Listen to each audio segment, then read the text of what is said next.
All right, you guys. Well, I hope that you enjoyed not having homework last night. The good news is that there's also no homework over the weekend. So your only job for today is to make sure that you do a good job listening to me and writing these notes down.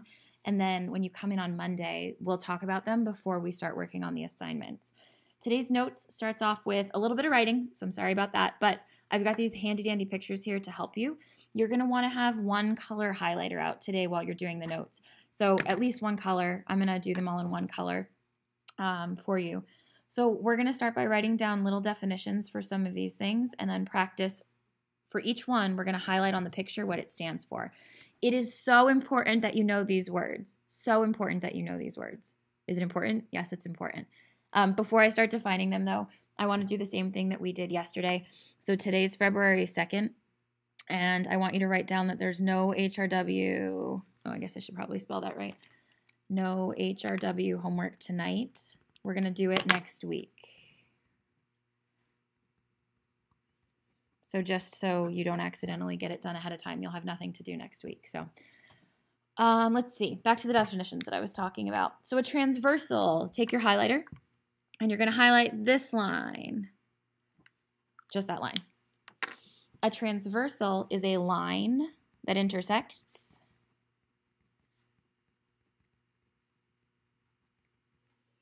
at least two other lines.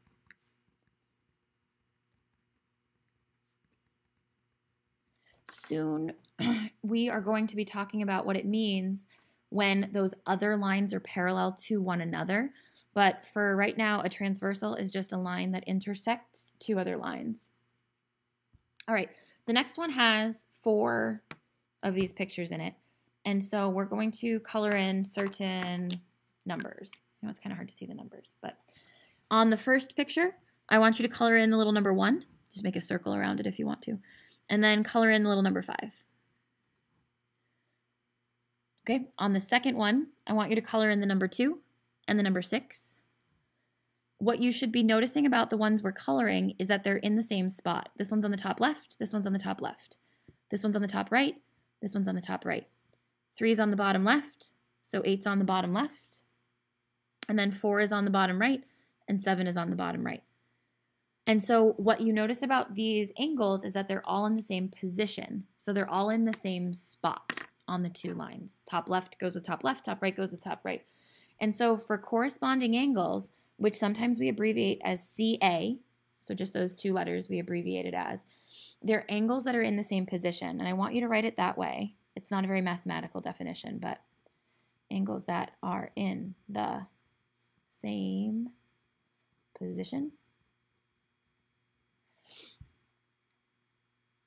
And there are 4 different ways that you can pair them up. So you can do top right, top right, bottom left, and bottom right. So there's 4 pairs of these angles. So over here on the side, I'm going to write the number 4. And then in the box underneath them, I want you to write down if M is parallel to N. So this symbol right here means parallel. So if M is parallel to N, then corresponding angles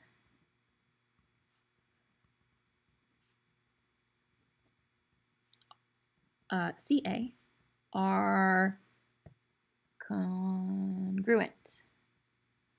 So if M is parallel to N, then the corresponding angles are congruent. It's kind of like if these 2 lines are parallel to each other, it makes the angle here be the same as the angle here. So if this one's 43 degrees, this one's 43 degrees. If this one's 97 degrees, this one's 97 degrees, and so on. And so the rest of the 3 words, alternate interior angles is AIA, alternate exterior angles is AEA, and then same side interior angles is SSIA. These other 3 kinds of angles also have special relationships. In 2 of them, they're congruent, and then in the 3rd one, they're a little bit different. So we'll work on defining those. Alternate interior angles are angles, but I'm not going to write that word because I've only got a little space right here. Let's color them first, actually. So on your picture, I want you to color in number 4 and then color in number 5.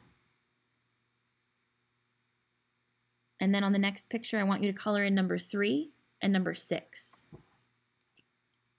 So they're on opposite sides of the transversal, The transversal is this line. They're on opposite sides of the line coming down, but what's true about them is they're inside line M and line N, so they're inside the parallel lines.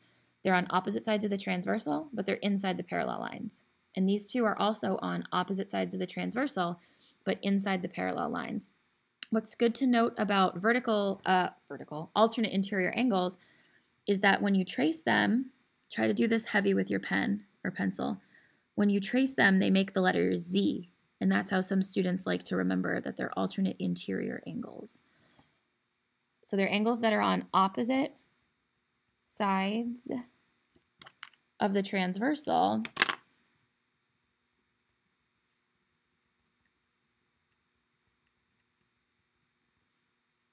and inside the other lines. So they're opposite and inside because they're interior. Alternate exterior is going to be outside, but we'll get to that in a second. And so if line M is parallel to line N, then the alternate interior angles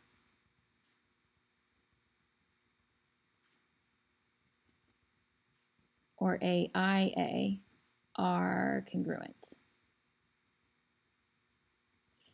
And so if line M and line N are parallel to each other, remember that means parallel, then this one and this one are at the same angle and they're congruent, and this one and this one are at the same angle and they're congruent to each other as well. Alternate exterior angles on your picture are still on opposite sides of the transversal, but they're outside the other lines. So I'm going to have you color in number 1 and number 7, and then I'm going to have you color in number 2 and number 8. I like to think about alternate exterior angles as being angles that are far apart from each other. They're as far as you can get. So if they're on opposite sides of the transversal and outside the other lines, one here, one here, one here, one here, opposite sides, I know this is a lot of writing, guys, thanks for sticking with me, of transversal and outside the other lines,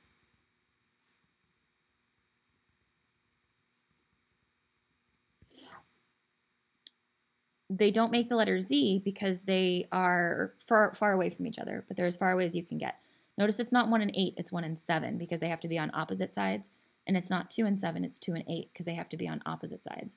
So opposite sides of the transversal and they're outside the lines, opposite sides of the transversal and they're outside the lines. If M is parallel to N, then the alternate exterior angles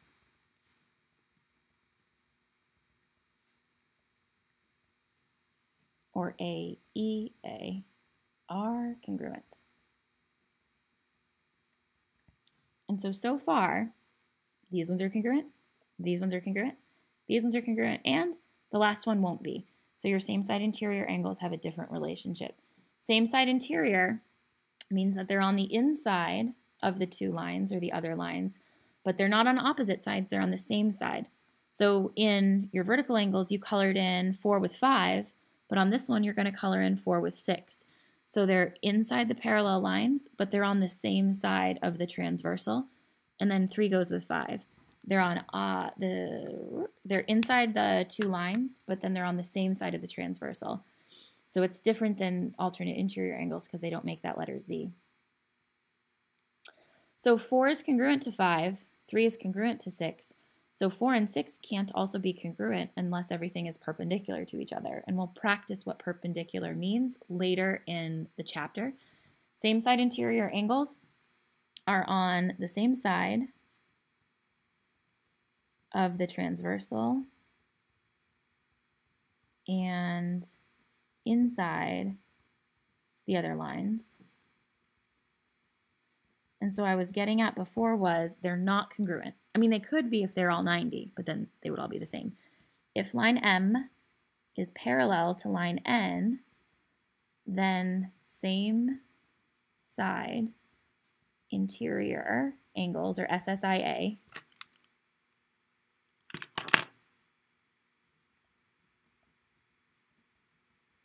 which is kind of annoying to abbreviate, but R, and then in really big words, maybe highlight this. I want you to write the word supplementary, kind of annoyingly huge. SUPPLEMENTARY.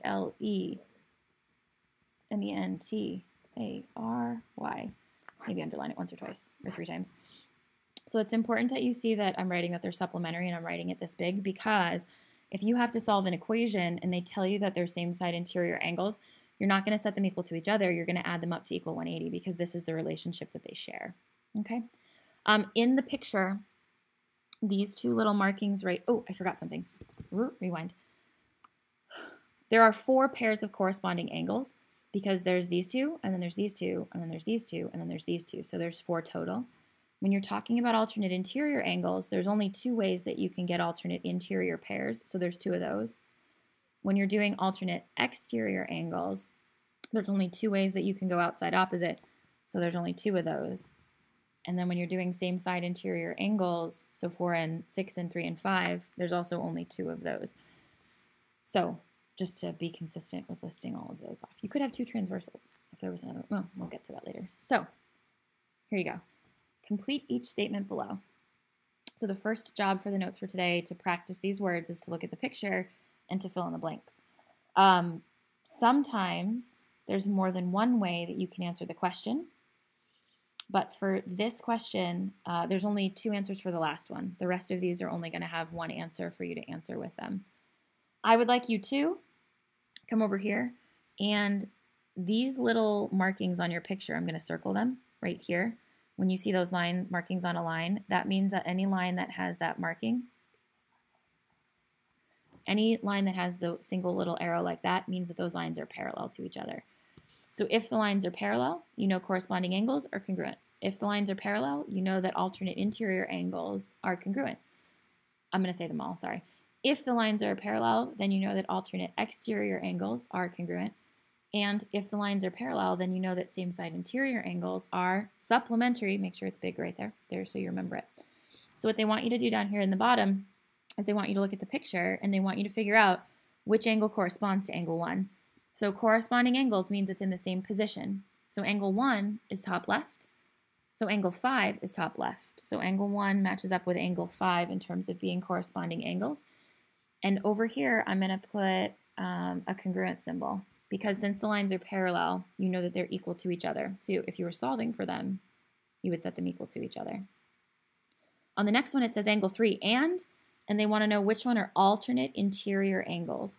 So 3 is corresponding with angle 7, but that's not what they want to know. They want to know alternate interior angles. Remember, this is the one that makes a Z. So if I start with angle 3 and I make a Z, angle 5 is the one that's on opposite sides of the transversal and inside the parallel lines. So angle 3 also goes with angle 5, and those would be congruent to each other. Angle 2 and angle what are alternate exterior angles.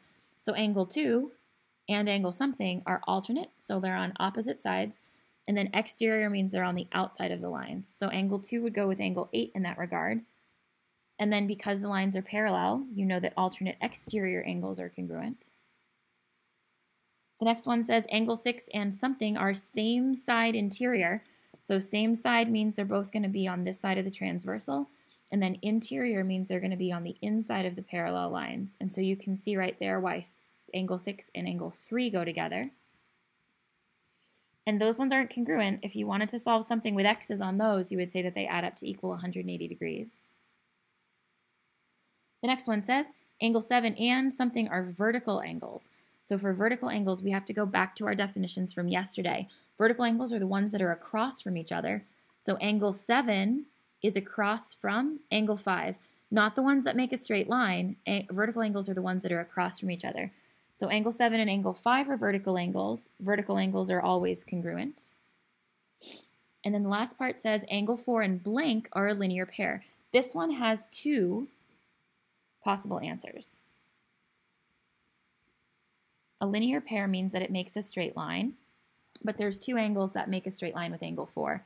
So if you look at angle 4, linear pair means a straight line. So angle 1 makes a straight line with angle 4, so you could put angle 1. But then angle 3 also makes a straight line with angle 4, so you could put angle 3.